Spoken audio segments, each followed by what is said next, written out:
السلام عليكم ورحمة الله تعالى وبركاته. كاين هذا جهاز تحكم لأجهزة التبريد، ولكن فيه عطل. حل المشكلة انه ما يشتغل هكذا، لا يشتغل المبرد بل يتوقف. وهذه تقوم أنت ربما تعطل الجهاز وتقوم بشراء جهاز ثاني للتحكم، جهاز التحكم ثاني، وتقوم بهذا برميه. ولكن المشكلة ليست في الجهاز.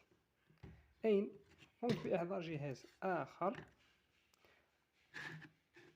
حينما أقوم بالضغط تقوم هذه هكذا يشتغل، ولكن هنا في الجهاز هذا الثاني تأتي هذه وتقول لك لا يشتغل، لا يشتغل الجهاز، لا يقوم بالتشغيل. هذا الجهاز التحكم تشغيل جهاز التبريد.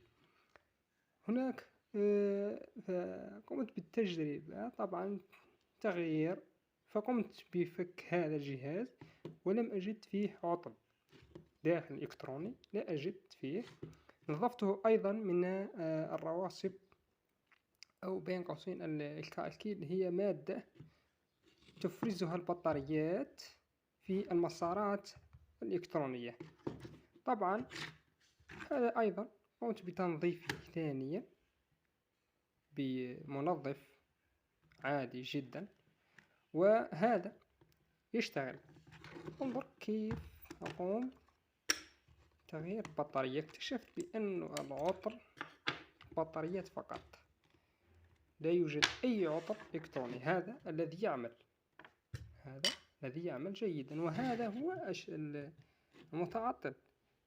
تقوم أنت برميه؟ لا، ما ترميهش، قم فقط بتغيير البطاريات منه.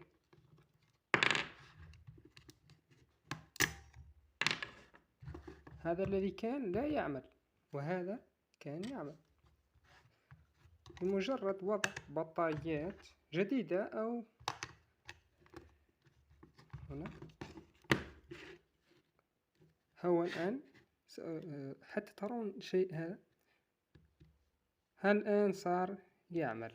أين العطل؟ عطل في البطاريات فقط، من طولة البطاريات الموجودة في هذا الجهاز التحكم. تقوم بإفراز شحنات مختلفة أو متغيرة ستتلف الجهاز نهائيا.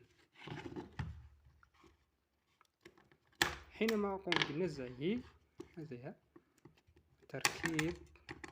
تركيبها من جديد، تقول أنت ربما عطل في الجهاز، ولكن عطل في البطاريات. لا تقوم برمي أي جهاز حتى تقوم بتغيير كل ما فيه أو في داخله.